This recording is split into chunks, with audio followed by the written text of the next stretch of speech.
这一次的项目十分重要，关乎到我们公司下半年的绩效，你们需要打起12分的精神，务必完美完成。做得好，所有人奖金翻倍。但谁要是给我掉辫子，搞砸了，赵总您放心，负责这个项目的可是我们组的王牌。陈渊，你给赵总说说。好的，总监。我现在。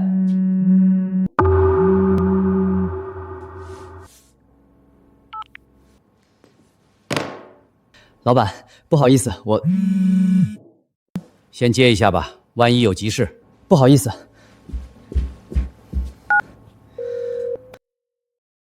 你他妈会不会停车？你他娘的什么意思？会不会停车？把老子冷库大门堵得严严实实，一车进口三文鱼，10几万的货，马上就要化了，10分钟之内不滚过来挪车，老子直接叫铲车给你铲废铁站去。师傅，您冷静一下。我的车停在自己公司地库里，不可能挡着冷库大门啊！看错个屁！车牌折臂3F29，白色大众 SUV 就在冷库正门口堵着。挪车牌上写的就你这个号，你还想赖？师傅，那辆车是我邻居的，我把他的手机号给你。不行，老子就打这个号，你不过来，老子现在就报警。小陈，要是真有急事，你就先去处理，会议内容回头让同事转达给你。不用，很快就处理好了，我们继续。接下来是陈渊，你到底有什么事儿？能不能先把手机处理一下？关于这个季度的销售数据，我们通过3个维度进行了分析。小陈今天状态不太行啊。总裁您见谅，他今天可能状态不太好。散会吧，我还有其他事儿。是。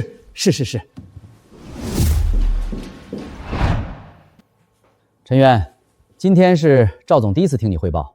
你在公司干了3年，他之前对你没什么印象。结果呢，赵总刚才走的时候跟我说的那句话，你听到了？我不是要批评你，下半年部门调整合并，你和销售2部的周航都是候选人，你在这个节骨眼上掉链子，让我怎么帮你说话？陈总监，对不起，我保证不会再发生了。下去吧，先把你手上的事处理清楚。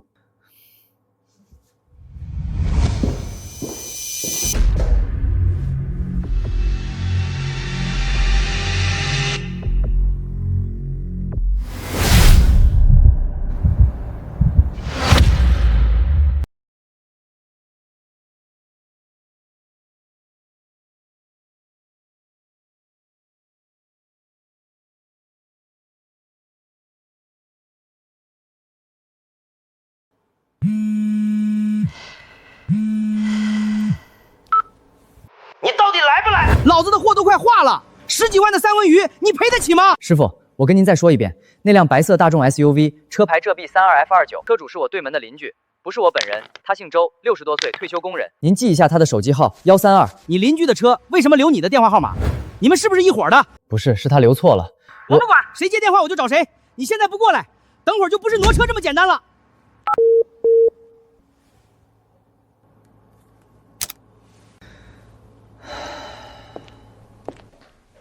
元哥，你没事吧？脸色不太好。没事儿，一点私事儿。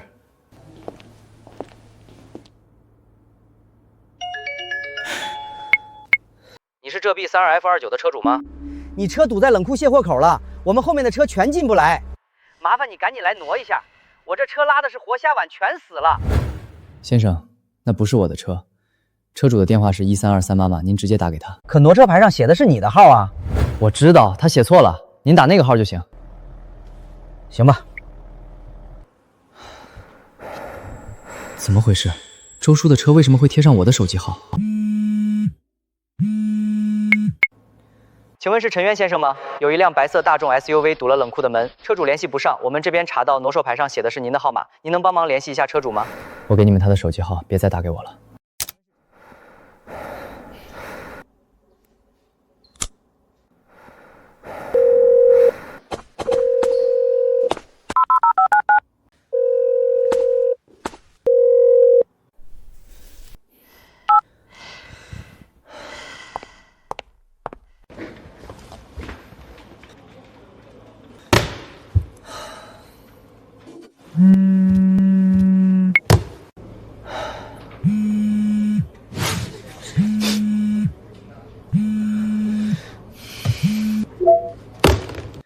周叔到底什么情况？下班了一定找他问问。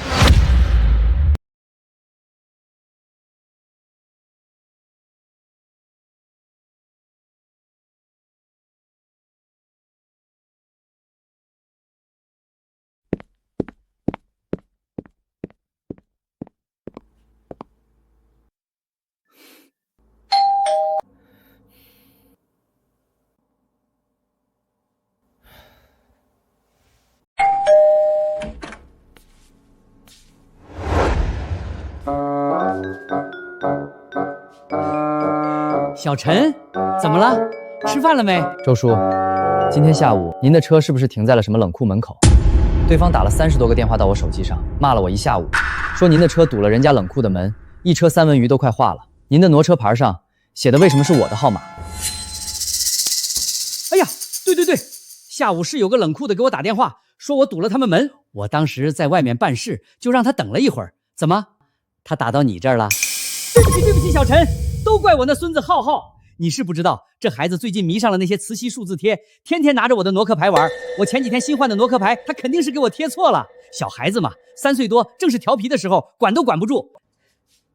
浩浩，爷爷跟你说过多少次了，不许动爷爷的东西。你看你给叔叔惹多大麻烦。我没动，我在看电视。小陈，你别生气啊，叔现在就跟那个冷库的打电话解释清楚，我明天就去把挪错牌改回来，绝对不会再出这种事儿了。邻里邻居的，你多担待。行吧，周叔，您尽快改过来。今天这事儿确实给我造成了很大困扰，我还在公司开重要会议，手机一直响，领导都批评我。一定，叔明天一早就改。小陈，你放心，绝对不会再有下次了。小陈，挪车牌已经改好了，放心啊。谢了，周叔。哎，我当时真的以为这就是一场小孩子调皮引发的意外，现在想想，那时候的我太天真了。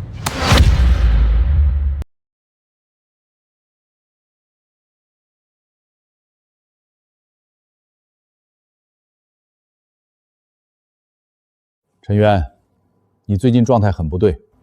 陈总监，你先听我说。上次赵总来听汇报，你手机响了好几分钟。上周的周报你交晚了3天，今天早上的晨会你又迟到了。我知道你家里可能有什么事儿，但是陈渊，现在是关键时期，下半年部门调整，技术部和销售2部合并，新的事业部总经理人选，上面一直在评估。我知道。你不知道，赵总那边已经有风声了，说你的状态不稳定，不适合承担更大的责任。销售2部的周航最近活动得很厉害，3天2头往赵总办公室跑，逢年过节礼物不断。我不是要你搞那些歪门邪道，但是你至少要让人看到你的能力，看到你的稳定性。你现在的状态让我怎么帮你说话？陈总监，我明白了，我会调整好的。去吧，别再让我失望了。陈总监，如果有同事在背后搞小动作，公司会管吗？什么意思？没什么，我先出去了。行，那就这么定了，我先挂了。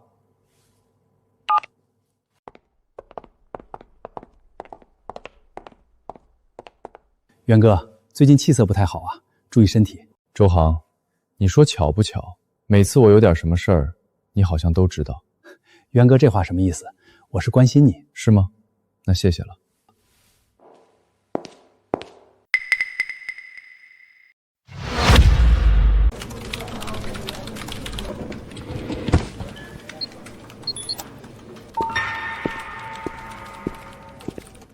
渊哥，你现在的工作状态可不行啊，这样下去还怎么工作？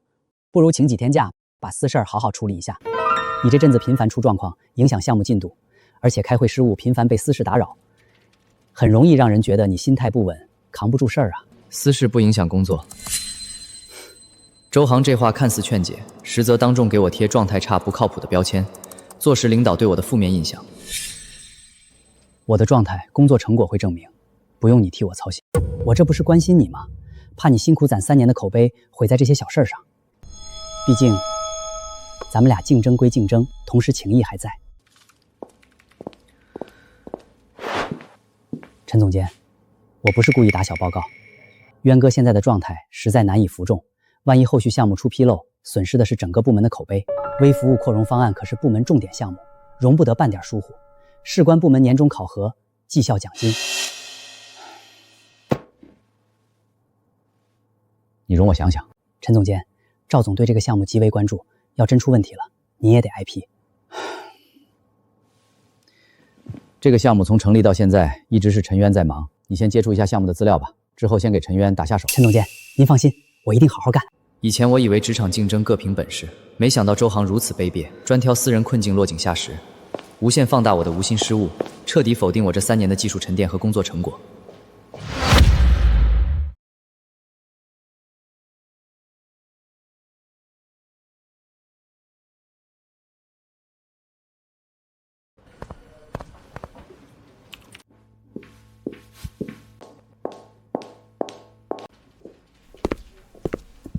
元哥，我刚和陈总监聊了聊，你最近私事太多扛不住，我来帮你分担一部分工作，你也能轻松通过点，咱们都是为了公司嘛。不用，我的项目我自己能扛，不用你越俎代庖。这是赵总还有陈总监的意思。我待会儿会找陈总监聊聊。好，我等你的好消息。周航现在就等着我不断出错，然后取而代之。他的算盘很精明，我不能乱。这个微服务扩容项目才是我唯一的底牌。只要项目稳住，我就还有翻盘的机会。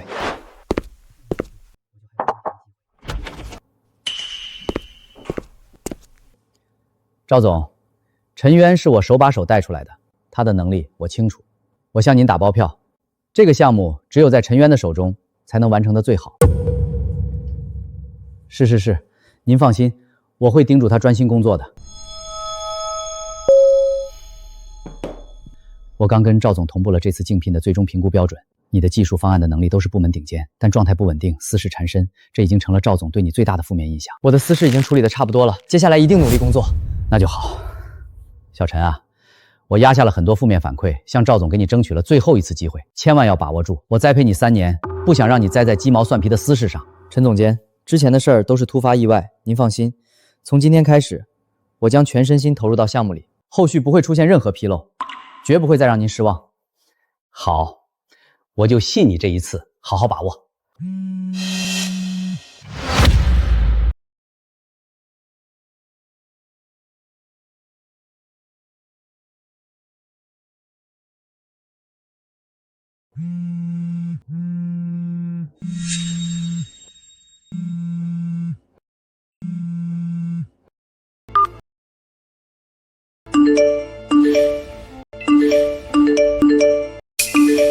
什么情况？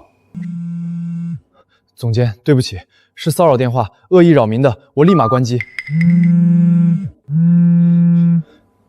你刚和我保证完，现在1秒钟不到又出现这种事儿，我还怎么相信你？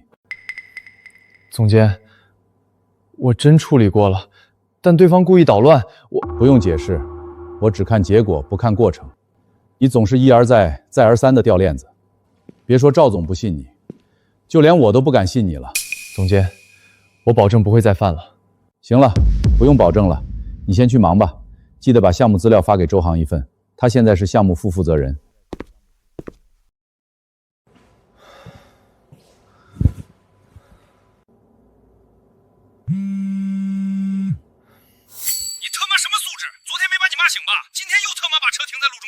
我都说了不是我的车，你联系原车主啊！一直骚扰我干什么？车上面写的你的联系方式，我不联系你联系谁？就是我的车型了吧？我就停那儿了，你看着办吧。一直以来都在忍让，没想到老周居然变本加厉。他的车他自己都不管，那我也懒得管。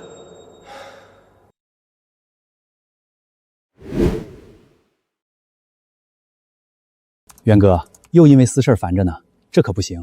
现在是工作时间，有事儿？陈总监说让我帮你分担一下压力，让你把项目资料发我一份。你这么快就忘了？我就说私事会影响工作嘛。周航之所以这样做，就是想让公司里的人都知道我失势了，从此再没人支持我，连项目都推进不下去。而他可以趁势将我手头上的项目夺走，赢得赵总的青睐。项目资料已经通过邮件发你了，这不是还有很多地方不懂吗？需要渊哥你详细介绍一下。我没有这个义务，也没这个时间。自己去看，不懂去查，别打扰我工作。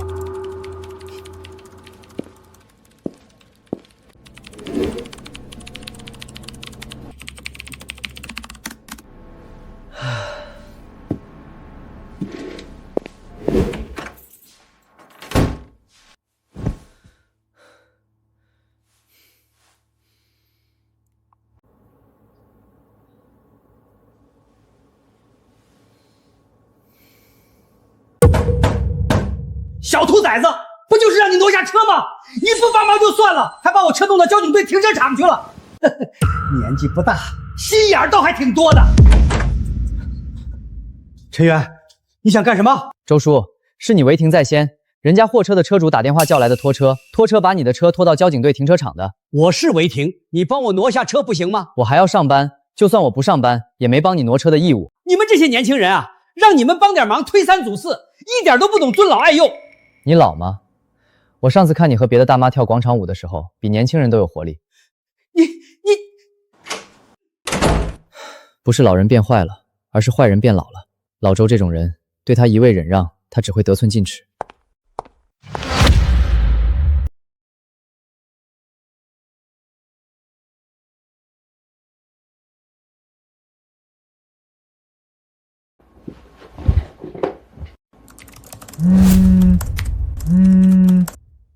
你傻傻吧？把车停在地库出入口，他插的会不会停车？上午不是刚把老周的车拖走吗？晚上又故技重施，我就停这儿了，你动我车试试。你信不信我把你车砸了？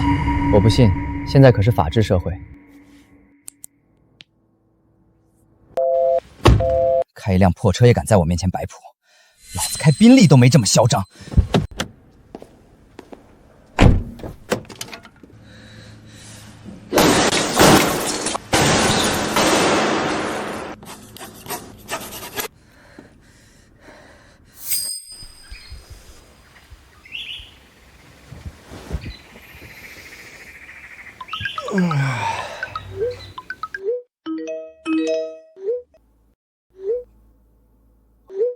人狂必有祸，老话说的还是没错的。对付这种无赖，就该这样收拾。我还以为像之前一样车子会被拖走呢，没想到真砸了。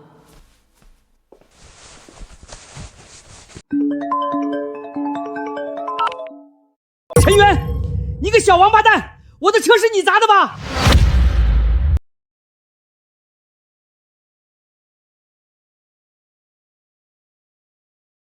陈元，我这车修下来少说也得3、4万，还有误工费、精神损失费、折旧费，你1分都不能少。我昨晚一直在家睡觉，家里监控拍得清清楚楚，你别想给我泼脏水。不是你还能是谁？你这是故意毁坏财产，我已经报警了。你随意。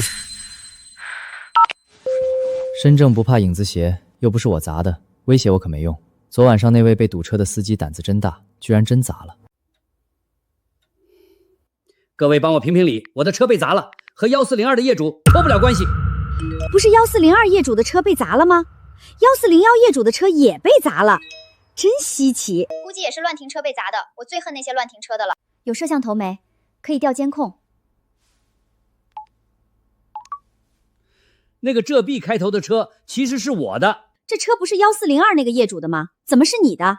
看我们都骂错人了。我记得141的业主是个大爷，不是老人变坏了，是坏人变老了。上次就是你堵车，害得我差点错失个合同。你等着，我现在就来找你聊聊。砸得好！上次下雨天，我爸送我上学，就是因为这老家伙的车堵着，害得我迟到了。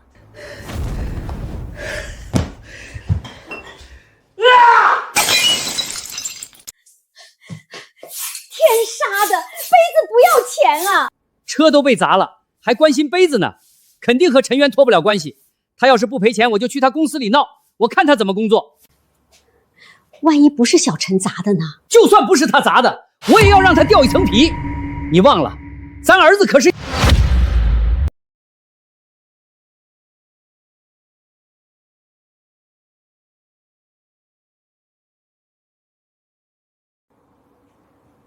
老周啊老周，你也有今天。第一，乱停车的是1401的业主；第二，是他3番4次把停车电话留成我的，导致我频繁被骚扰；第三，车不是我划的。不是你还能是谁？1401老周，没证据就说我干的，我保留追究你诽谤的权利。你少吓唬我，谁嫌疑最大，我心里清楚。来了，警官，就是他干的。我不就是让他帮我挪下车吗？他就怀恨在心，故意划我车。是不是他干的需要证据，不能空口无凭。请问是陈元先生本人吗？您昨天晚上10点到早晨7点钟在干什么？在家睡觉呢。有什么人能证明吗？我家里有监控，可以调监控。我们看看。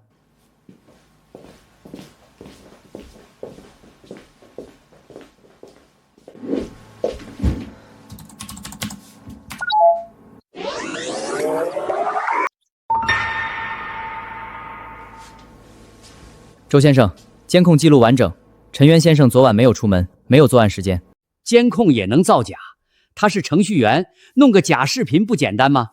监控原始文件自带设备水印和时间戳，无法篡改。我们已经核验完毕，具备法律条例。肯定是他指使别人这么干的。年轻人心眼脏，在家不敢出去，花钱请人砸我车。周先生，办案讲究证据，仅凭主观揣测污蔑他人，属于不实举报。两位警官，我会全力配合调查。此外，我也要报警。这位周先生3番5次违停，且留我的电话号码，使我遭受谩骂以及大量的无端骚扰。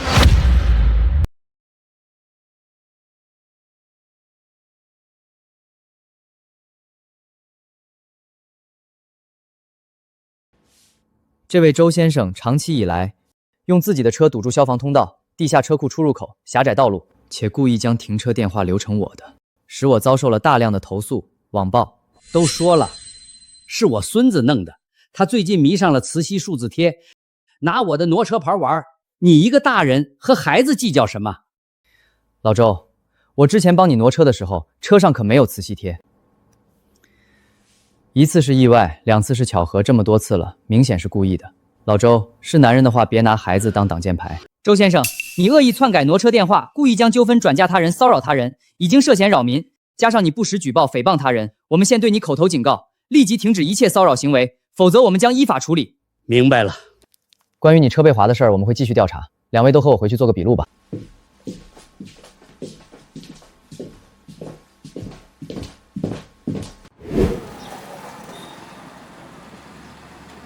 陈渊，你行啊，还敢报警和我较真儿？你等着，这事儿没完！老周，之前敬你年长，我一再忍让。从今天起，你要是再篡改挪车号牌，骚扰我，我会走法律程序，绝不姑息。等着瞧！人善被人欺，马善被人骑，一味的忍让只会让对方变本加厉。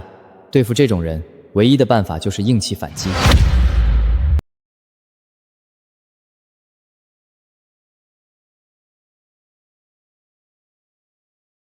各位邻居，以后就不用再饱受违停的烦恼了。太好了啊！1402业主还得是你啊！1402业主，之前是我误会你了，现在郑重向你道歉。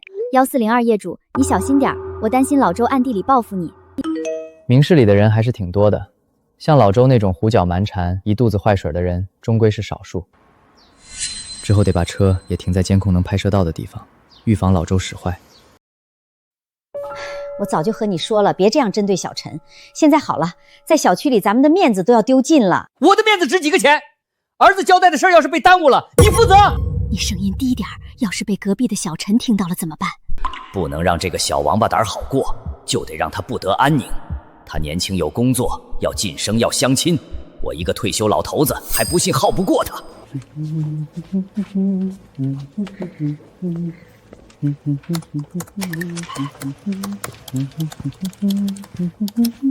渊哥，心情不错啊。渊哥，你早上请假了没来，项目很难推进下去，陈总监都生气了。私事已经处理的差不多了，接下来我会全力推进项目。那可不一定，万一你还是被私事打扰，项目推动不下去怎么办？总不能我们一直等你吧？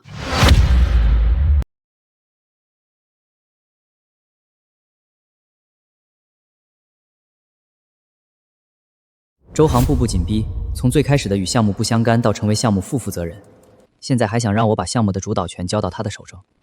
我要开始工作了，如果没有其他事情的话，请别打扰我。不急，渊哥，你先忙。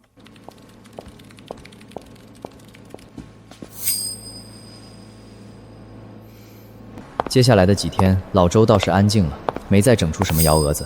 只不过奇怪的是，我家周围的环境变得有些奇怪，家门口经常出现臭味儿，楼道里也没有垃圾袋、外卖盒，地上没东西，墙壁也看不出什么。这臭味从哪儿来的？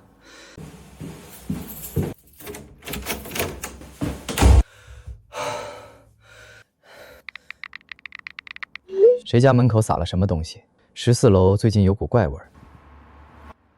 现在的年轻人太矫情了，一点味儿都受不了。老小区哪有不反味儿的？我又没说你你急什么？我急了吗？只是提醒你们这些小年轻别没事找事儿。犯罪分子最喜欢围观现场，这事儿大概率是老周干的，可是我却没有证据。不过真要找证据也不难，装个电子猫眼，我倒是要看看老周到底搞什么勾当。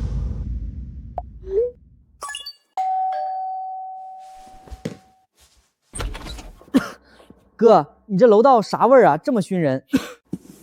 老小区反味儿呢，辛苦了。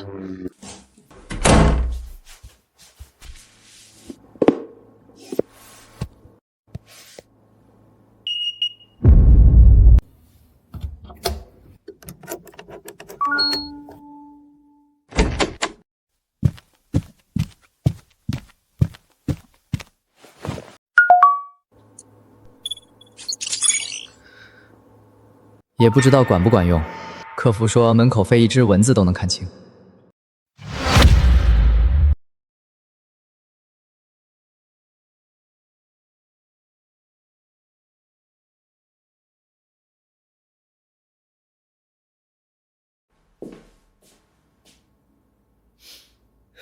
一把年纪活到狗身上了，就会背地干点龌龊事儿，见不得别人安稳。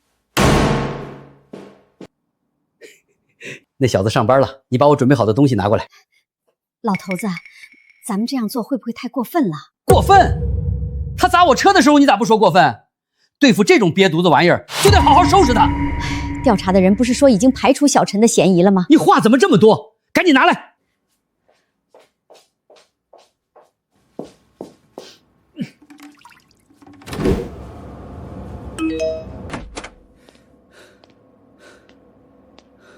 小兔崽子，毛都没长齐呢，还敢欺负老子！今天再给你小子一点教训。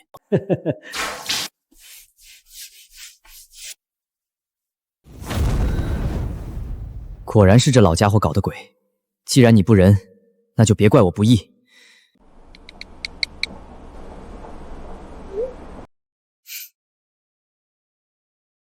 就是这一款了，不错。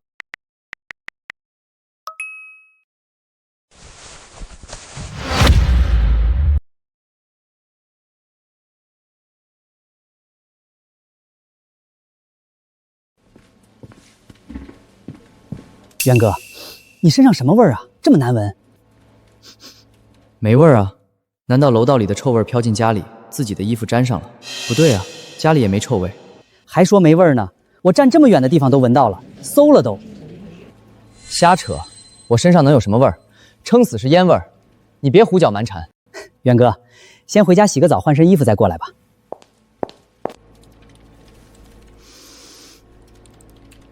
周航难道在楼道里装监控了？他怎么知道我家门口最近很臭？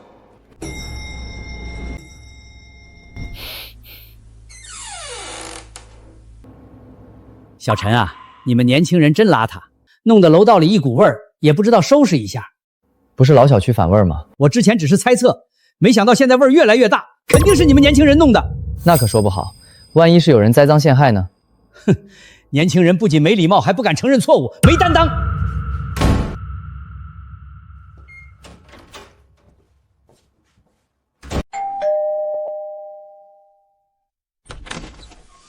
大哥，这啥味儿啊？老小区反味儿。我说的是快递，刚才漏了一点，现在我手都是臭烘烘的。辛苦了，快进屋洗洗手。臭味剂的味儿太冲了，比老周泼的污水味道都盖过去了。不过这也恰恰证明我买对了。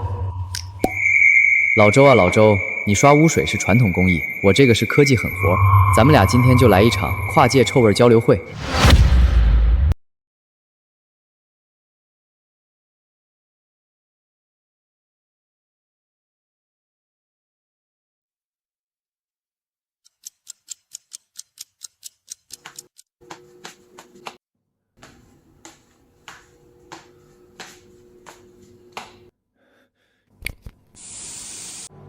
这玩意儿也太臭了吧！不愧是好东西，回头给店家一个5星好评。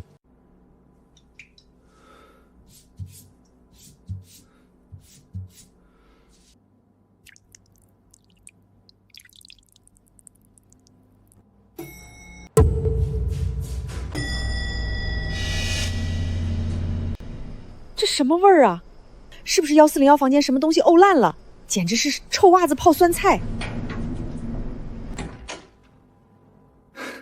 老周啊，老周，我看看到底谁能熬。谁干的？谁干的？天杀的，怎么就逮着我们这些老实人欺负？爷爷，你拉粑粑在手上了吗？陈渊，一定是陈渊干的。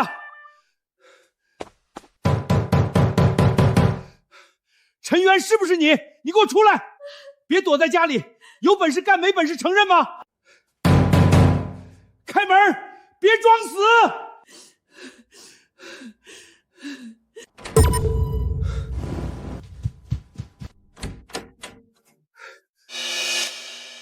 大清早吵什么吵？还让不让人睡觉了？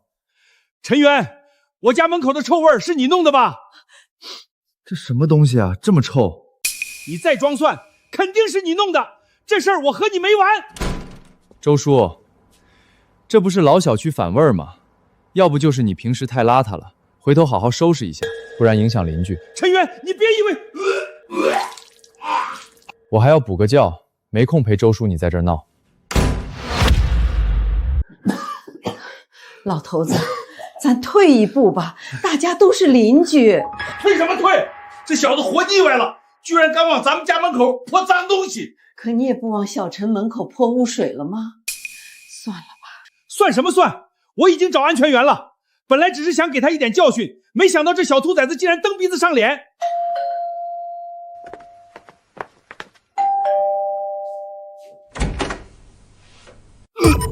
老先生，这什么味儿啊？太臭了！您快请进，屋里面能好点。我刚准备打电话，没想到您二位就来了，正好我要报案，我邻居往我家门口泼脏水，影响我的生活。老先生，我们这次来是为了您车被砸的事儿，我们已经调查清楚了，是一位姓胡的先生砸的，他现在人在国外，承诺回国后会和您协商。砸车的起因呢，是您乱停车，而且出言不逊。我们走访附近的居民，您的确存在违章停车行为，而且态度恶劣。我们将对你进行罚款200块的处罚，这是违章处罚通知单，请您签收。怎么还处罚我呢？我才是受害者啊！你违停不是1次2次了，这200块违章处罚已经很低了。好吧，但我要举报我邻居，他朝着我门口泼脏水，您二位一定要处理他，狠狠地罚他。确实有些古怪，太臭了。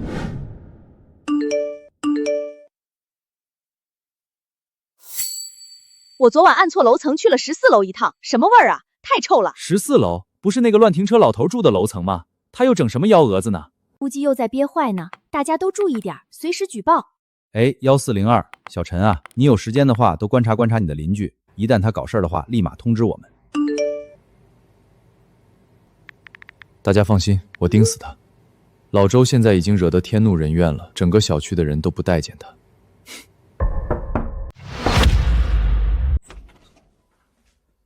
快请进。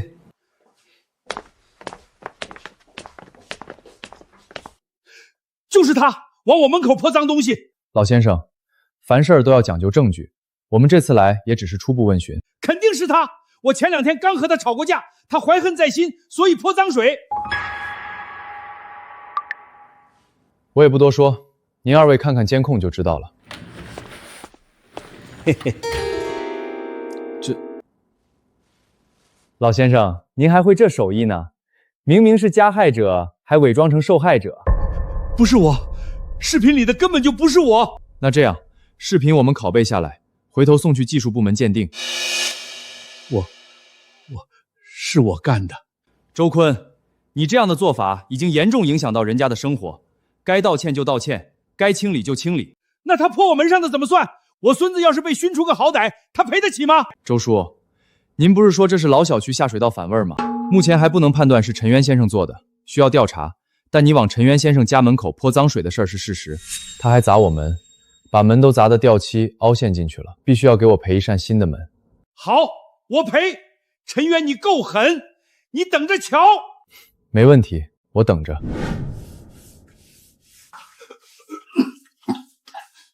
周叔，干快点，我一会儿还有事儿呢。小兔崽子，这次算你厉害，看我以后怎么收拾你。没事儿，我慢慢等。不过您得把墙先擦干净了。你左边，对，就是那个位置，还没擦干净呢，再擦一遍。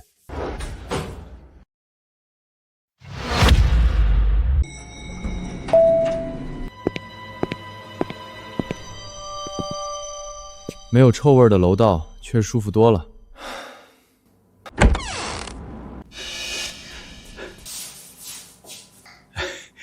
小陈啊，叔是来给你道歉的。前段时间是叔糊涂了，我这人血压高，一着急就容易干混事儿。这2天我一直在家反思，确实是我乱停车不对，往你门口泼脏水更不对。东西你拿回去吧，心意我领了。信你个鬼！老周这个糟老头子坏得很，不知道在憋什么大招呢。好，快给陈叔叔道歉，说爷爷错了，以后咱们跟陈叔叔好好相处。叔叔，对不起。行了，就这样吧，以后井水不犯河水就行。黄鼠狼给鸡拜年，不安好心，接下来要更提防老周，防止他搞出什么幺蛾子。既然你现在和小陈恢复关系了，咱们以后都和和气气的。你懂什么？最近这小兔崽子警惕是太强了，我先服输，降低他的警戒心。儿子的事儿就让儿子自己处理吧，咱们这样干会遭报应的。遭什么报应？你不懂就别瞎扯。就算没咱儿子的要求，这口气我也咽不下，一点礼貌都没有。我要教他做人。爸，事情办好了吗？放心吧，儿子，一个小兔崽子翻不起什么浪花。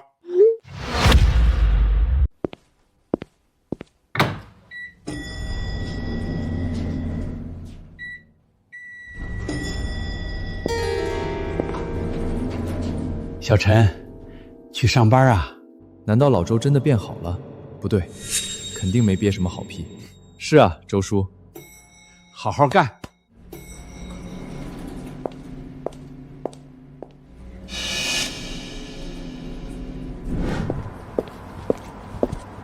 渊哥，有事儿？渊哥，之前是我太心急，说话有点冲，你别往心里去。咱们都是为了公司，竞争归竞争，没必要伤了和气。没事，公事公办而已。这就对了。晚上部门聚餐，渊哥你一定得来，之前的误会就都翻篇了。怎么老周还有周航最近都变好了，我反而越心慌了。到时候再看吧。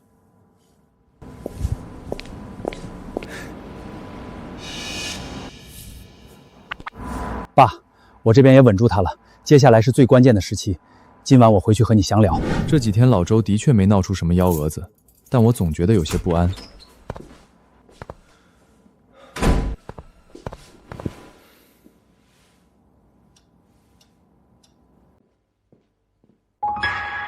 居然是周航，难怪老周这段时间一直针对我。他儿子周航在业务能力上根本不是我的对手，只能通过这种下三滥的方法搞垮我的状态，从而使我竞选经理失败，好让周航上位。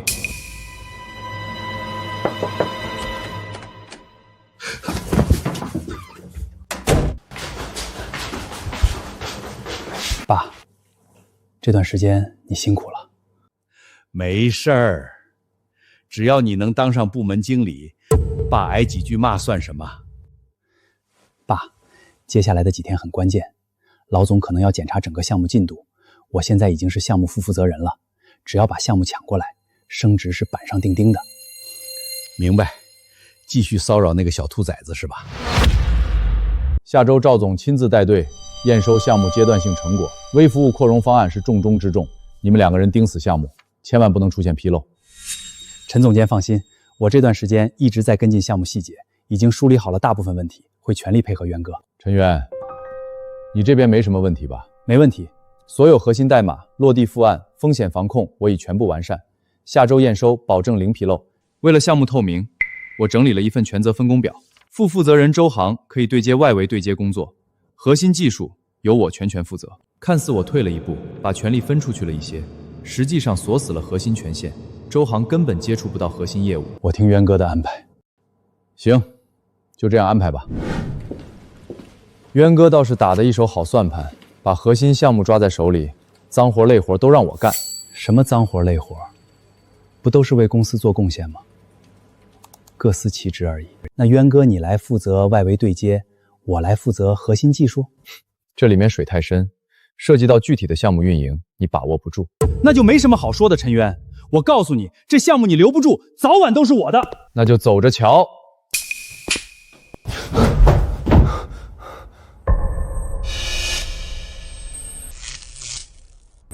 新的报复这么快就来了吗？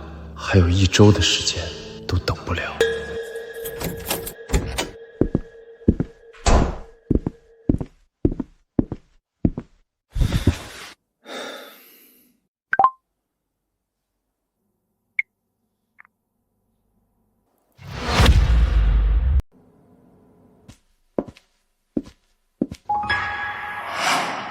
浩浩在这儿上厕所就行。这不是隔壁大哥哥家门口吗？没事的，大哥哥不会介意的。浩浩真厉害，把坏人的脚垫子冲干净喽。浩浩想看这里面是什么东西，对吧？去玩吧。好耶！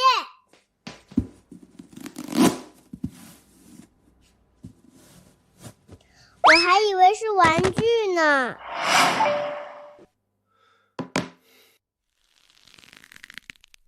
周航又开始搞幺蛾子，让我分心。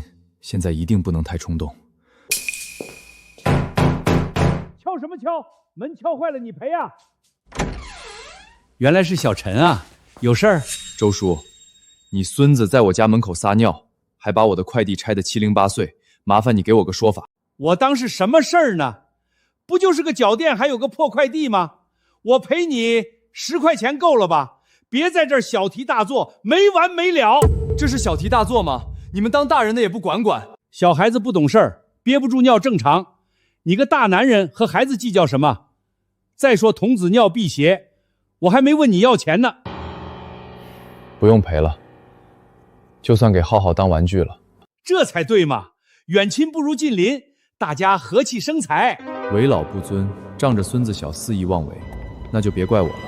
对付熊孩子太简单了。老周自己不敢出面，让熊孩子使坏，真以为我好欺负。我倒是要看看你接下来怎么办。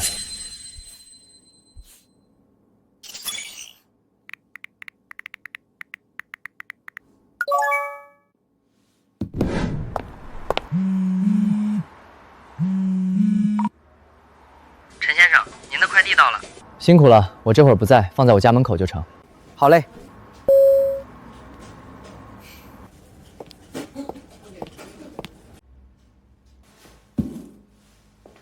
陈渊这个小兔崽子大手大脚，一天到晚就知道网上购物，把他的快递拆了，再杀一杀他的锐气。浩浩，爷爷带你出去转转。好耶！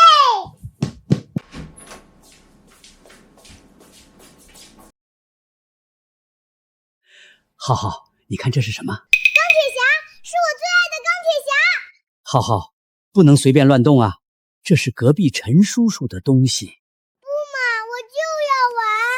你这孩子怎么一点都不听话？记住，只能玩一次啊！我们带回家拆开看看。等会儿你隔壁陈叔叔回来了再还给他。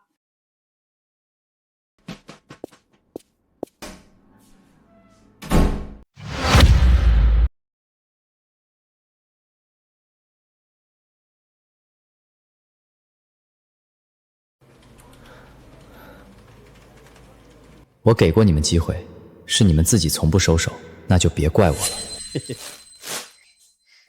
老头子，你这样会惯坏孩子的，以后要是看到别人的快递也拆，该怎么办？怕什么？有我在身边，肯定会教他的。再说了，咱们就干这1、2次，针对一下陈渊那个小兔崽子罢了。浩浩不哭，爷爷给你买新的。这什么玩具，这么容易碎？小陈不会让我们赔吧？一看就是便宜货，赔什么赔？用502胶水浇起来就成。要是小陈不同意呢？大不了赔他10块钱呗。这种破玩具，给他10块钱就算不错了。小陈回来了。浩浩不懂事，把你快递拆了，把里面的玩具拿出来玩了一会儿，正好你回来了，我把玩具还你。周叔，这可是我打算珍藏的手办。小陈，不要生气嘛。我这不是已经给你粘好了吗？这不是粘不粘的问题，我买的是新的，现在上面这么多裂缝，我还怎么收藏？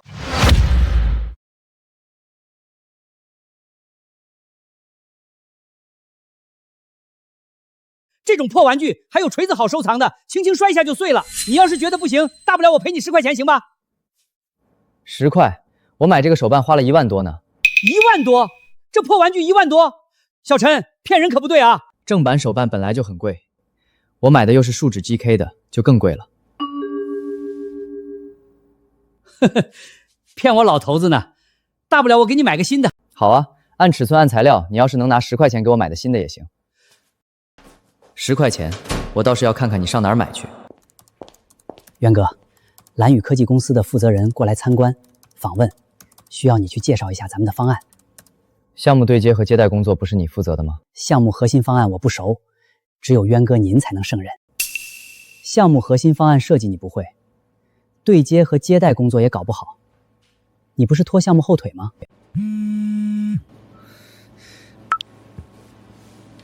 渊哥，你上班总是被私事打扰，接二连三的，连找你正常交流都不行。周航颠倒黑白的本事越来越强了，不过他很快就笑不出来了。人嘛，都有点私事缠身，说不定你的私事儿更麻烦呢。我就不会被私事儿打扰。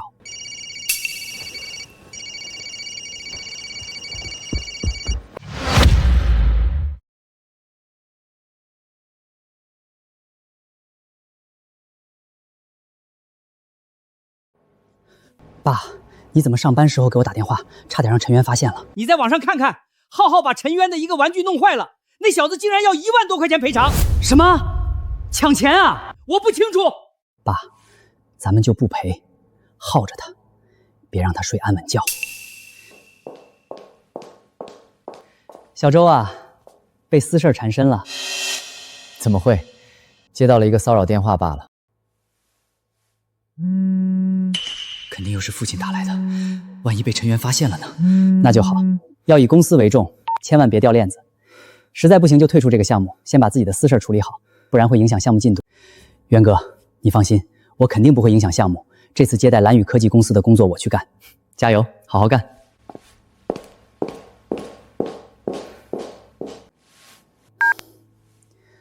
爸，又怎么了？浩浩也想要那个玩具，今天哭着喊着要钢铁侠，你抽空在网上给他买一个。行，我知道了。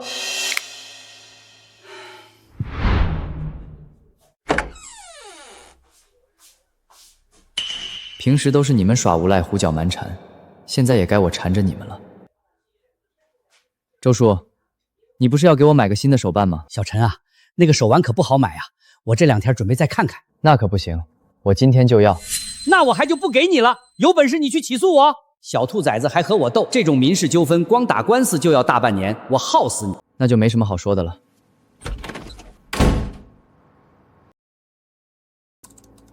还真以为我没办法治你了。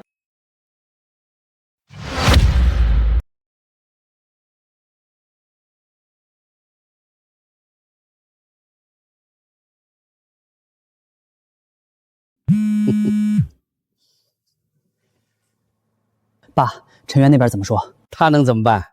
有本事起诉我，耗不死他。那就好，就得让他不得安宁。儿子，陈渊这边有我呢，你好好工作，争取被提拔，咱们一家日后就能换大房子了。没问题，爸，领导下个周要来考察项目进度，能不能把陈渊挤出项目，就看这次机会了。你放心，我这个周不会让陈渊好过的。为了儿子升职，为了以后的新房子，必须得拼一把。浩浩，想不想玩小火车啊？想耶！家里太小了，咱们去走廊里玩怎么样？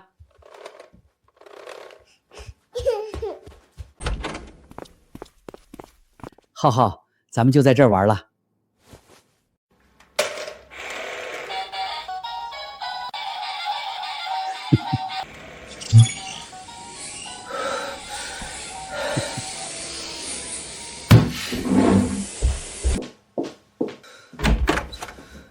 周叔，这都几点了，你还让孙子在走廊折腾？没办法，我那孙子太调皮了，大晚上不睡觉，非要在外面闹腾。这样吧，你把他劝回去睡觉，也算帮我个忙，行吗？这熊孩子怎么劝？恐怕越劝他越来劲儿。我年纪大了，熬不住了。浩浩，你在这儿玩，等会儿早点回来。周叔，等会儿浩浩自己就回去了。我也在房门上装了高清电子猫眼，你要是敢动我宝贝孙子一根汗毛，我和你没完！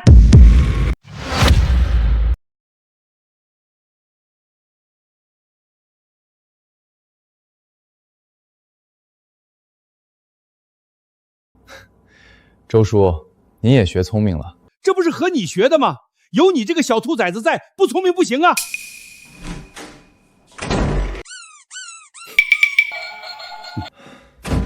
我记得业主群里有不少家长的孩子都和老周的孙子在一个幼儿园，我看你们接下来该怎么办？各位邻居，我是1402的业主，我的邻居老周唆使孙子拆我快递，把我购买的价值1万元的手办弄坏了，拒不赔偿。怎么又是那个老周？我儿子好像和他孙子一个班的，怎么会有这种人啊？这是我一个邻居发的，没想到我儿子班里居然有这种孩子。我抗议！我儿子竟然和这种小偷在一个班，万一被带坏了怎么办？必须开除，影响我宝贝孙子。一颗老鼠屎坏了一锅汤，园长要是不处理，我就把我儿子转学了。浩浩真棒，让坏人连觉都睡不好。咱们明晚还在他家门口玩小火车，好不好？好。怎么大半夜了，家长群还有人聊天？天杀的陈渊，我和你没完！居然敢制作视频诬陷我的宝贝孙子！这些事儿纯属子虚乌有，是我那个邻居陈渊在污蔑我们一家。浩浩爷爷是吧？这个家长群里可有不少咱们小区的业主，是不是污蔑大家心里都清楚。之前在小区违停，然后车被砸的那个人也是你吧？我记得你还在邻居家门口泼脏水，上梁不正下梁歪，你都不是什么好东西。至于你孙子，呵呵。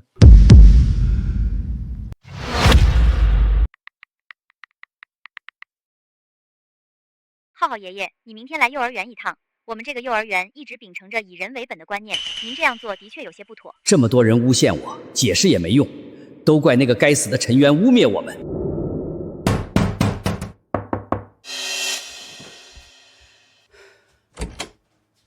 老先生，我们接到报案，说是您唆使自己孙子偷拆陈渊先生的快递，损毁陈先生价值1万多块的手办。我孙子不懂事儿，乱拆的，怎么扯我身上了？陈渊先生提供了监控视频，视频里明显是您唆使孙子拆的，并且不加制止。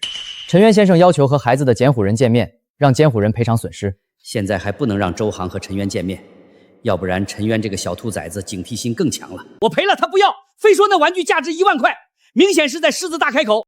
周叔，我那玩具可不止1万块，售价13500块呢，再加上精神损失费，收你14000块就行。抢钱啊！你绝对是故意在坑我！我之前和你说过，这种手办本来就很值钱。没钱，我一个老头子哪来的14000块？那就让孩子的监护人来赔。千万不能让陈渊这个小兔崽子知道儿子周航的身份。我赔还不成吗？浩浩虽然不满16岁，但是我们依然要追究监护人的责任。除了赔偿外，监护人还要跟着我们回去被训诫。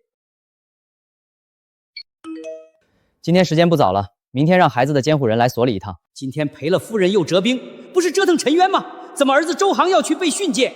周叔，以后管好你的孙子，千万别让他随便偷拆别人东西了。小兔崽子，没想到你这么狠，给我上眼药，你还不够格！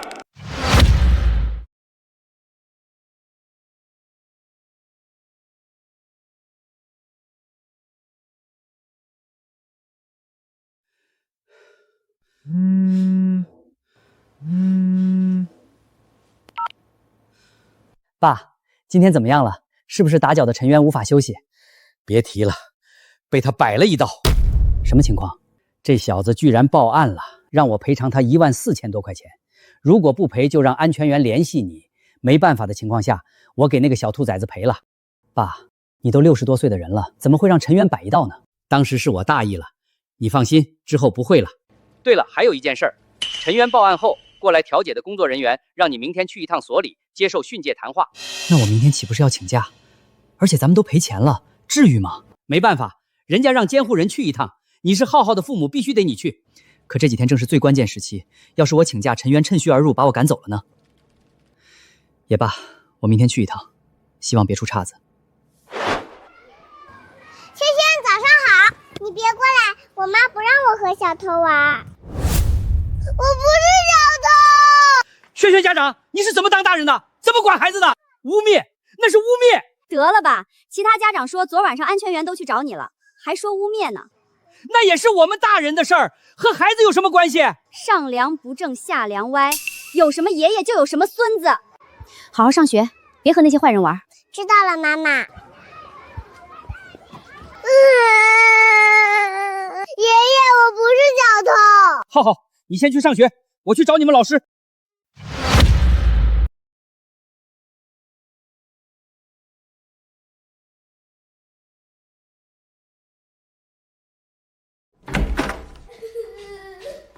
张园长，你们幼儿园就是这么教孩子的？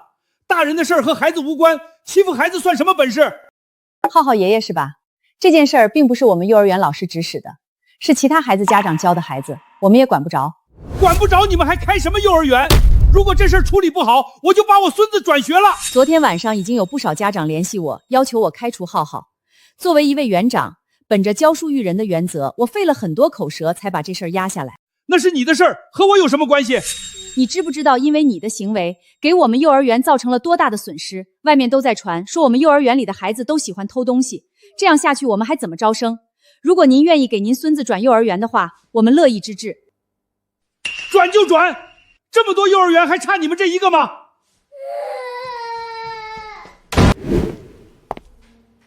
周航，你也有今天，被私事缠身的滋味不好受吧？微服务扩容项目的所有成员，5分钟后开个简单的会议。收到。周航呢？陈总监，周副局长今天请假了，还没来。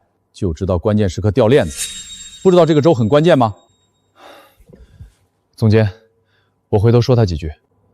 陈渊，你先组织项目的人整理一下资料，待会儿我要过目。周航，你每次都用被私事打扰的借口来找我麻烦。今天让你也感受一下被私事打扰是什么感觉。目前整体的项目进度已经达到了95%，乐观估计下个周就可以初步完成。你是想赵总来检查项目进度的时候，给赵总一个惊喜吧？没错，接下来项目还需要数次优化，最终上线应该是1个月后了。看来你这段时间加班是有成效的，到时候我为你们项目组庆功。不好意思，我来晚了。周航，你不知道这几天是项目最关键的阶段吗？会议都快结束了，你才来。陈总监，家里有点急事儿，我孩子病了，所以急匆匆去了医院一趟。要不给你放几天假，先处理完家里的事儿。陈总监，我以后再也不会被私事打扰了。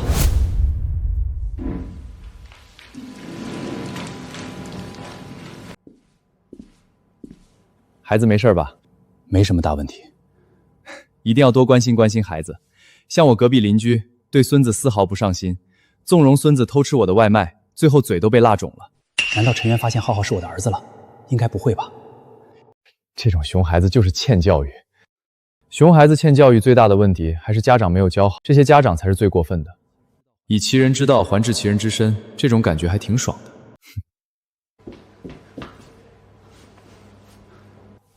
爸，陈渊不会发现咱们俩的关系了吧？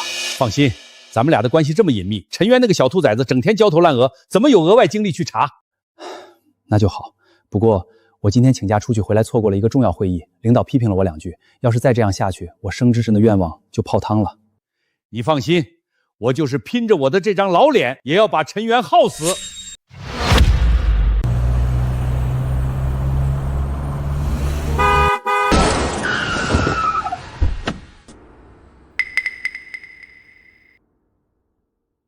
这 J 老周的车吗？又来找我麻烦了。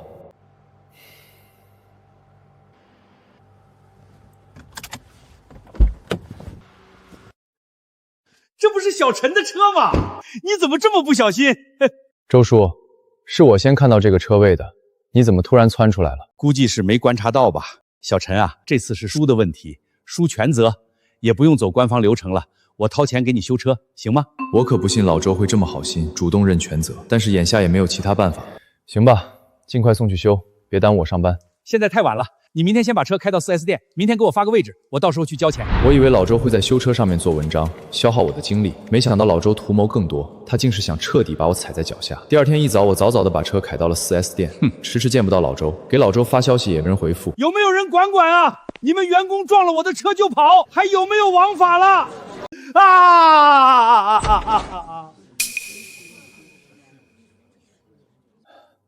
老先生，我们先去会议室吧，其他人还要上班呢。不行，我必须要见到陈源那个小兔崽子，他把我的车撞了，结果人跑了。老周这种人翻脸比翻书还快，就知道他没安好心。走吧，去会议室。老先生，您说的撞车到底是什么情况？昨晚上我回家看到一个车位，刚准备去停，结果你们公司的陈源开车猛地窜出来，把我的车撞了。陈源昨晚说的好好的要给我修车，结果今早就没见人影了。老先生，这件事我们会核查，如果情况属实，一定会严肃处理。我们公司绝不留用品行不端的员工。总监，我们昨晚上，这是我昨晚上拍到的照片。白色车是我的，陈渊这个小兔崽子的车撞了上来。如果仅以这个角度看的话，的确是陈渊的车撞上了您的车。陈渊，你怎么解释？渊哥出什么事儿了？好像是把一位老大爷的车撞了，然后渊哥跑了。不会吧？渊哥不是这种人。陈渊的人品一直很差，你们都被他给骗了。我有个亲戚就是他们小区的，陈渊经常在小区里违停，和邻居关系闹得很僵。渊哥竟然是这种人，没想到陈渊平时看着挺和善的，私下里道德败坏。不仅如此，陈渊和邻居家，也就是刚才那个大爷起了冲突，还往人家门口泼脏水，欺负人家孙子。造谣一张嘴，辟谣跑断腿。陈渊，接下来整个公司的人都会议论你，孤立你，甚至赵总都会听到你干的那些坏事儿。陈总监，我这里有更充分的证据。小陈啊，都是邻居，这事儿不用报案了，我明早给你修车。如果是这样的话，那老先生就是您没理了。录音有可能作假，照片可不会说谎。周叔，你谋划很久了吧？不敢光明正大拍摄，只敢用特殊角度拍照，放出有益于你的照片。实际上到底是谁的错？我们调一下地下车库的监控就成。还好之前多了个心眼，把车停在有监控的地方，不然老周胡搅蛮缠还挺难解释的。这份录音可以提交司法鉴定，再把当时的监控视频调出来，足以证明我的清白。小兔崽子，我没想到你做了这么多准备。我也没想到老周你这么胡搅蛮缠。那你起诉我吧，你的车我肯定不会主动掏钱修，等法院找我了再说。那就起诉呗，到时候你要赔付我车的损失费、律师费。既然已经有证据证明这件事儿和我司员工陈渊无关，那就请老先生你先离开公司，不要打扰我们工作。你以为我愿意待在这儿？陈渊啊，我知道你没错，但是有人来公司胡搅蛮缠，影响的还是公司。这事儿我尽量压，要是被赵总知道了，恐怕到时候你就麻烦了。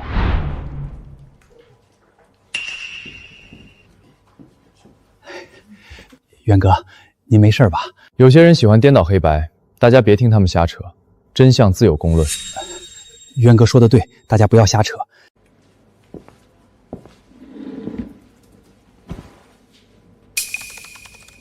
今天没有加班，下班后我直奔物业，拷贝了昨晚地下车库的监控视频，然后联系了一位律师，让律师代为起诉。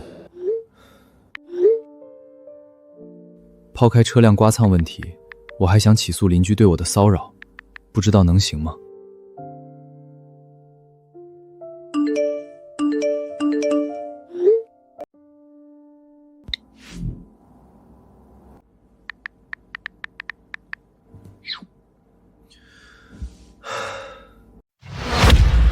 第二天，律师就草拟了一份律师函，送到了老周家里。老周看到这份律师函，有些慌张，拿出手机拨通了儿子周航的电话。儿子，陈渊让律师给我邮寄律师函了，要起诉我给他修车。怕什么？律师函就是吓唬人的，就算起诉你了，打官司也得拖很久。那接下来该怎么办？爸，部门负责人最终人选马上就敲定下来了，要不计一切代价给陈瑜制造麻烦。公司这边我也会给他使绊子，等到我成了项目负责人，再想办法把陈瑜踢出公司。到时候就没事了。行，我再撑一撑，消耗一下这个小兔崽子的精力。这家伙的确有些难缠。我这边也会想办法推波助澜。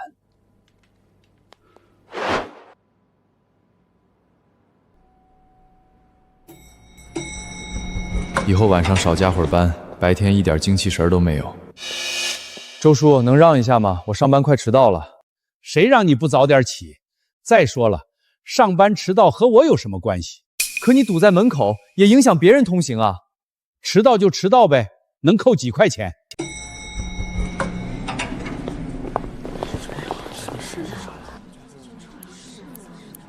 你们年轻人太懒了，我工作那会儿天不亮就去上班。小兔崽子，你的车坏了只能坐地铁，我每天都堵你几分钟，让你上班迟到。项目负责人马上就敲定了，老周和他的儿子肯定会更加疯狂。接下来我要加倍小心，千万不能在这个节骨眼上出问题。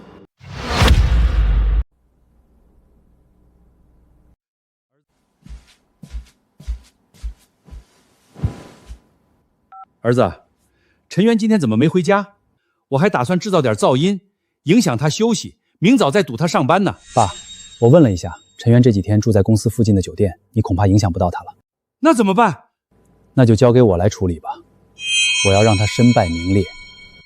干得好，就得让这个小兔崽子知道得罪咱们父子俩的代价。爸，你给我当时陈渊欺负你还有浩浩的视频照片发过来。行，我现在就给你发。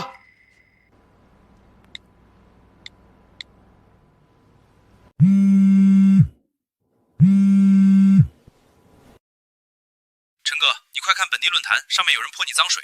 什么情况？还是我直接发给你吧，你先看看。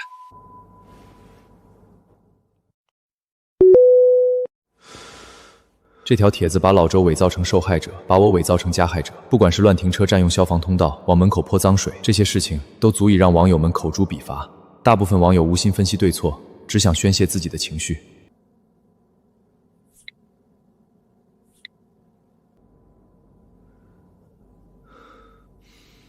老周和周航这俩父子真是好算计，想把我钉在耻辱柱上，永远受人唾骂。造谣一张嘴，辟谣跑断腿。现在帖子浏览量已经破万了，网友只相信自己看到的，想要澄清比登天还难。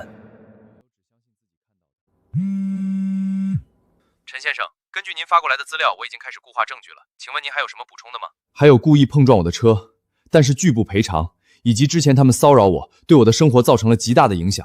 我稍后继续把留存的证据发给你。好的，陈先生，我这边先梳理一下证据，然后帮你起诉。周航现在已经开始狗跳墙不择手段了，越是最后关头越要沉住气。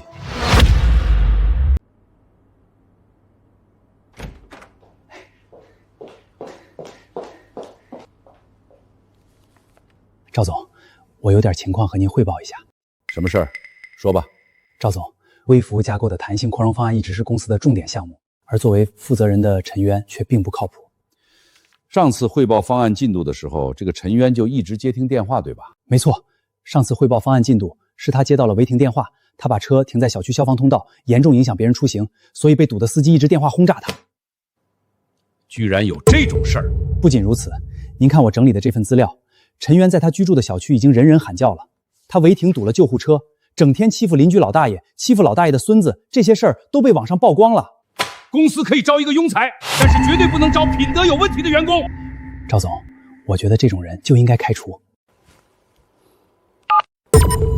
远山，来我办公室一趟。把陈远山总监叫过来，肯定是商量开除陈渊。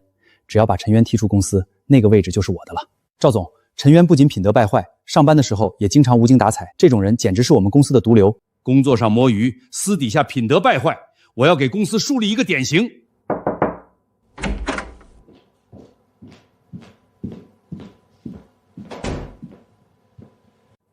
赵总，坐吧。叫你过来是向你了解一下你的那位下属陈渊的事儿。赵总，陈渊最近的状态的确有些差，被私事儿缠身，不过他的工作能力很优秀。不急，你先看看这个。不急，你先看看这个。赵总，这上面的事情应该是谣传，陈渊不可能干出这种事儿。陈总监，这事儿都上同城热搜了，甚至受害者都站出来了，您还认为是假的吗？不论如何，这事儿肯定要调查清楚，给广大网友一个交代，不然等陈渊被曝光了，影响的可是咱们公司。赵总，这事儿就由我来调查吧，您和陈总监太忙，因为这点小事耽误时间有些不划算。陈渊，你总算要栽到我的手上了。还是交由我来调查吧，毕竟影响公司的生意。另外，周航，你和陈渊是竞争关系，不太合适。邢远山，这事儿就交给你，记住，一定要查出事情原委。如果真调查的话，查清楚反而不好办了。赵总，我觉得这事儿没必要调查了，已经很清晰了，直接开除陈渊才是最合适的方案。周航，仅凭一面之词就想给人定罪，事情就没有这么办的。就按远山说的办吧，尽快调查。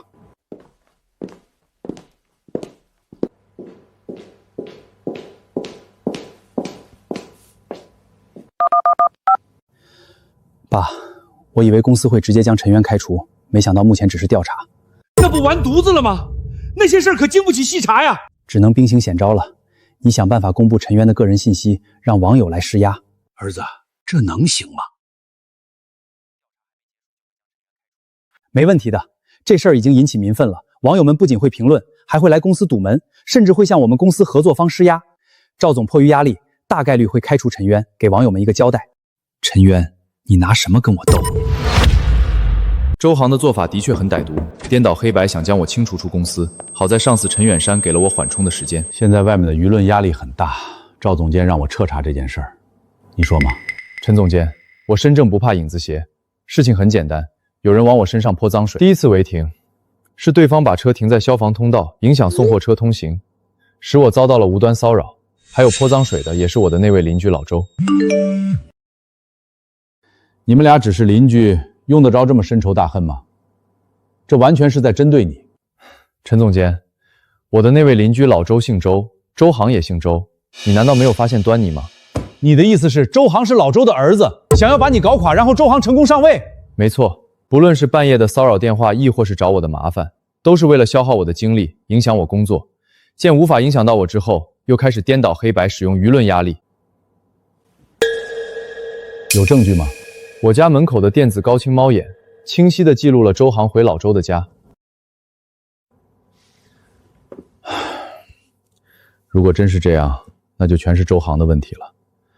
但目前的舆论很难反转，对你不利啊。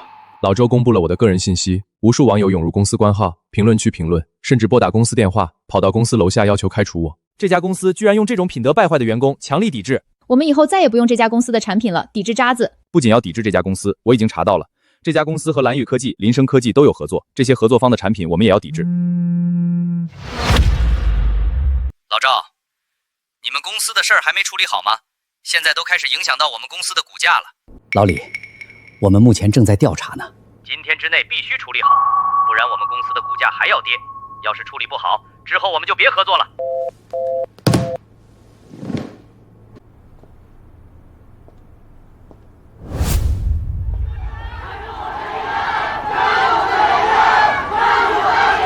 不开除陈渊，天理难容！抵制垃圾人，抵制垃圾公司，开除陈渊，还社会一个公道！开除他，开除他！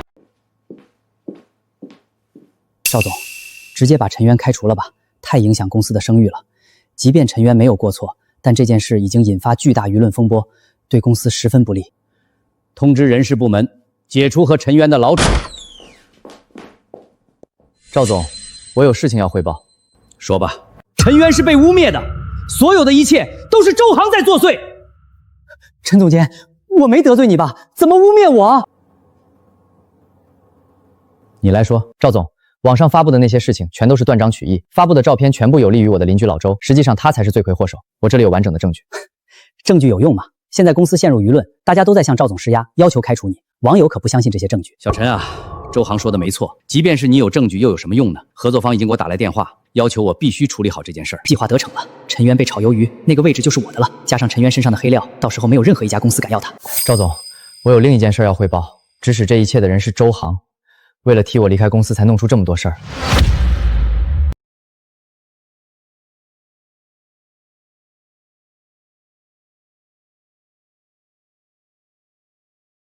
赵总，他污蔑我，因为他要被开了，所以要拉我下水。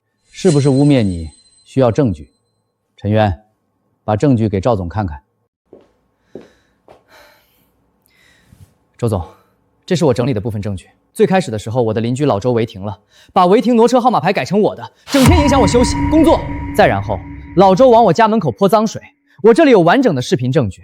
结果老周说是我干的。不仅如此，老周还故意让他的孙子拆我快递，故意刺激我把我的车撞了，跑来公司闹事儿，反咬我一口。说这么多有什么用？公司因为你蒙受了巨大的损失。你以为我不知道你和老周的关系，所以背地里谋划。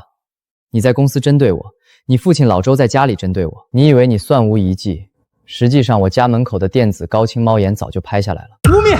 赵总，陈渊在污蔑我，这个视频是伪造的。好啊，周航，我没想到你为了升职，人品能败坏到这种地步，构陷同事，编造谎言。公司现在遭受的损失全是你的手笔。赵总，我也不想这样的，但谁让陈渊手握扩容方案？只要这个方案一出来，那个位置几乎板上钉钉是他的。公司提拔谁是看谁为公司做出了贡献。你以为陈渊被你赶走了，你就能升职了吗？是不是污蔑的很简单？我们可以去调查1401的业主到底是谁，到时候不就一清二白了？周航，从你背后阴我的时候开始，你就注定和升职无缘了。不让老子升职，老子还他妈不伺候了！我今天离职，明天就能换一份工作。而你，陈渊，现在背负骂名很难洗刷掉，你还不是照样被开除？虽然我有可能被辞职，但是我想，你的下场一定会比我惨。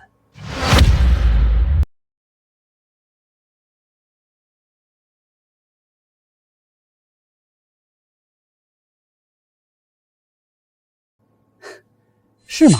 你算哪根葱啊？赵总，我要举报，周航身为公司销售2部负责人，在和北岭集团合作时收受回扣。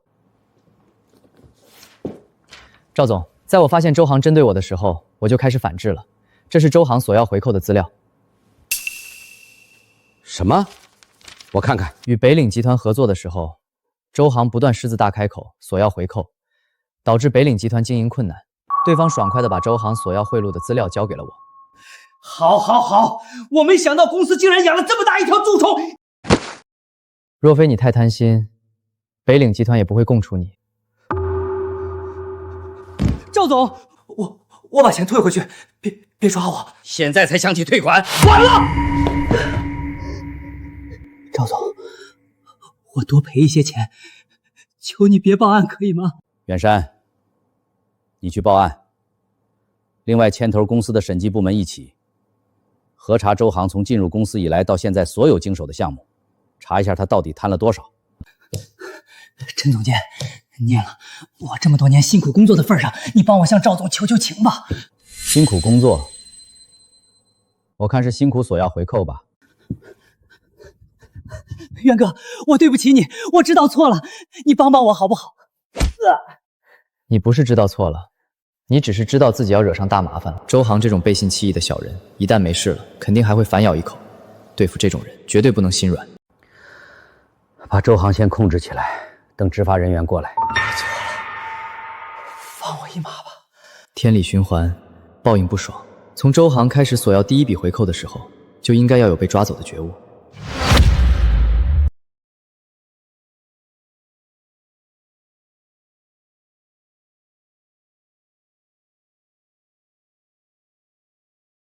赵总，那陈渊现在的情况该怎么处理？陈渊啊，我知道你是冤枉的，但是目前舆论影响太大了，网友不会听你解释的，我也没办法，只能多给你一笔辞退补偿了。赵总，如果解决了这些舆论，是否可以留下我？当然可以，但是造谣一张嘴，辟谣跑断腿，你一个人怎么向成千上万的网友解释？我相信会有办法的。我给你1天的时间自证清白，我也希望你能留下来。我一个人想解释清楚，难比登天。赵总给了1天机会，只能最后搏一把了。哎，1402，小陈，这篇帖子说的是你吧？这也太过分了，这不纯纯污蔑吗？老周竟然成了受害者，还有天理吗？这人也太厚颜无耻了。因为这事儿，公司都要辞退我了，舆论太大，我个人发声有限。老周这个老不休的，欺人太甚。陈先生，你一个人的确很难辩解，我们帮你发声。不能让老周这种人占了上风。我也帮你发声，回头我就发帖子、发视频帮你证明。为众人抱薪者，不可使其冻毙于风雪。我也帮你发声，谢谢大家。我是幸福家园的业主，网上那篇帖子说的就是我们小区里面的陈先生是被冤枉的，罪魁祸首是老周才对。那个姓陈的专门请的托吧？欺负大爷还好意思出来申冤？看到这种骗人博流量的视频，直接拉黑。没想到因为我的事儿，害得大妈也挨骂了。我觉得陈先生肯定是冤枉的。幸福家园小区的其他业主也发声了。我也是幸福家园小区的业主，老周做的事儿天怒人怨，已经引起小区的公愤。现在颠倒黑白，我可以提供证据。大家都搞混了，是那个老周搞事儿，他自己违停，还把车上的挪车号码牌改成别人的电话号码。原来这个老头子才是最坏的。不是老人变坏了，是坏人变老了。如果一个视频的话，可能是事实，但这么多小区业主站出来反驳，说明陈先生是真的被冤枉的。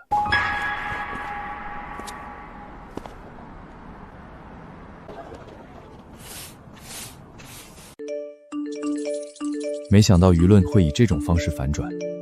我主动发视频影响力太小，这么多业主帮忙，足以证明我的清白。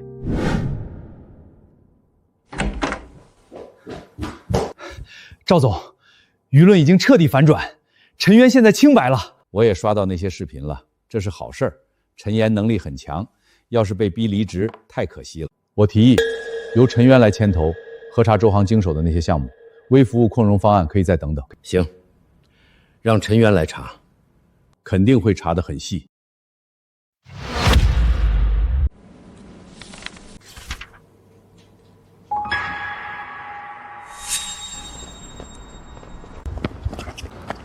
陈渊，这次我栽了，但你也不会好过，总有一天你也会被带走的。周航，天作孽犹可恕，自作孽不可活，这都是你犯下的错。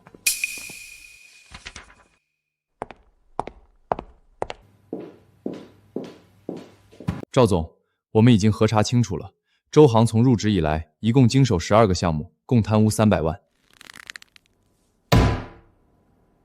要让他把钱全部吐出来。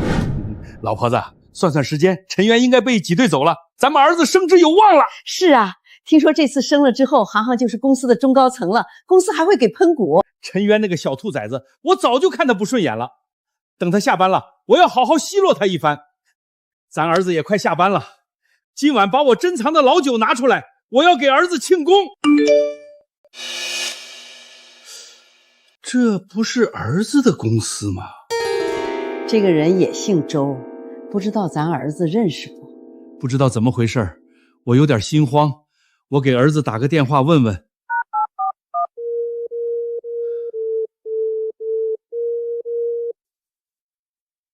老头子，你快看网上！哼，这么着急为陈渊证明，肯定受了陈渊的好处。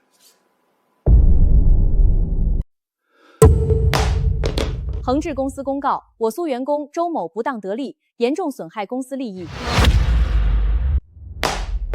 恒智公司公告：我苏员工周某不当得利，严重损害公司利益，已移交有关部门处理。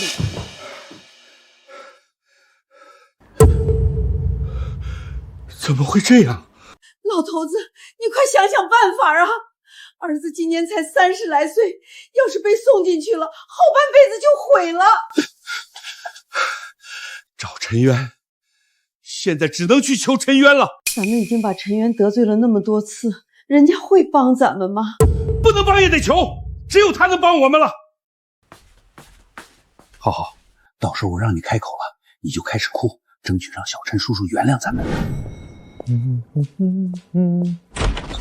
快来！陈渊，之前的事儿是我不对，求你大人有大量，放过周航一马吧。周叔，当时你违停把号码换成我的，往我门口泼脏水的时候，颠倒黑白让人骂我的时候，怎么没想着放我一马？我当时猪油蒙了心，一心想着让我儿子挤走你升职加薪，现在我再也不敢了，周航再也不会和你争了，他主动离职可以吗？小陈呐，我就这么一个儿子，他要是进去了，人生就完了。好，快向陈叔叔道歉，让他放你爸爸一马。陈叔叔，对不起，求求你了。现在才想起来求情，晚了。小陈，我知道你一定能帮到我儿子的，你找领导求求情，实在不行，你告诉我你们领导住哪儿，我登门求情。小陈啊，你一定得帮帮我们，大家都是邻居，远亲不如近邻啊。恶邻还不如远亲呢，现在才想起来我们是邻居，太晚了。周航已经被带走了，我也不会去替他求情。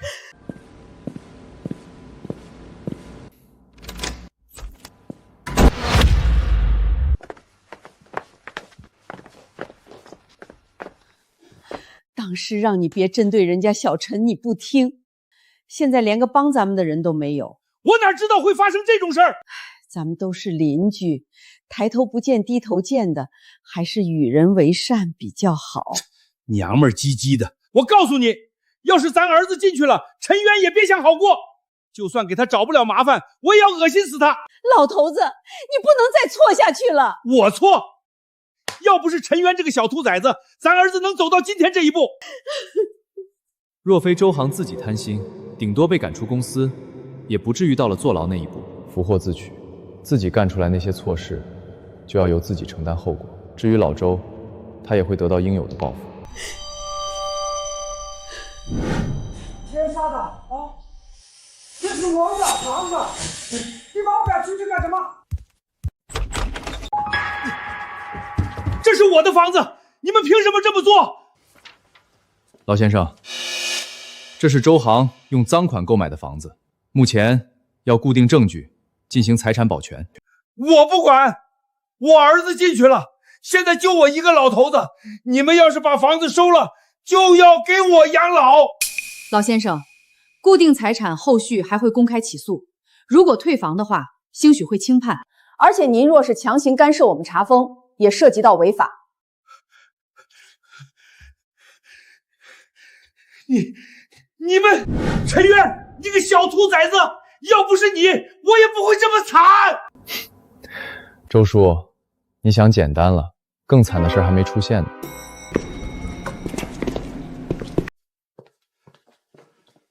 周先生，您涉嫌利用舆论攻击他人，涉嫌骚扰他人，已经违反了治安管理，请你跟我们走一趟。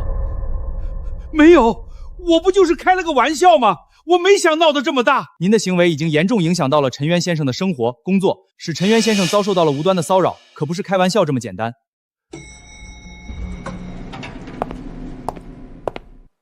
周先生，我受陈渊先生的委托，将对你起诉。这是新的律师函，请您收下，不日应诉。小陈啊，我就是开个玩笑，你放鼠一马行吗？周叔，我又不是放马的，找我没用。你不然你不拿了你。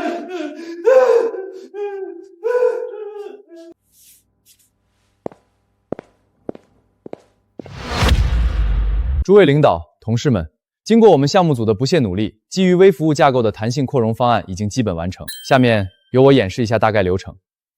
弹性扩容方案获得了领导的高度赞赏。小陈啊，做得不错，这个方案降低了咱们公司大量的运营成本，极大的提高了运营效率。我和董事会那边的人商量了，准备提拔你为项目技术部经理，配发价值500万的股权权利。谢谢赵总，谢谢董事会各位董事，谢谢各位一起并肩奋战的同事。接下来的一切都在向好的方向发展。年薪80万，并拥有了价值500万的公司股份，搬进了独立办公室，不用再坐在大厅里办公了。几个月后，周航被判，因为退掉了大部分赃款，最后获刑4年。老周因为频繁骚扰邻居，被拘留了15天。至于老周住的房子，公司收回后变卖，被一对年轻小夫妻买了下来。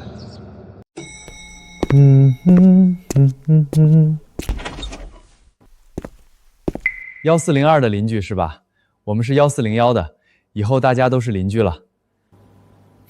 这是我们老家产的樱桃，送你们一些尝尝。这也太多了吧？没事儿，多尝尝，如果好吃的话，过几天再给你们拿一些。太感谢了。远亲不如近邻嘛，咱们住在一起，理应互相照顾才对。是啊，邻里之间就应该互相照应。这个新邻居倒是比之前那个老周好多了。老周那种人，不管在哪儿都是祸害。现在他们也得到了应有的惩罚，希望他们可以改过自新。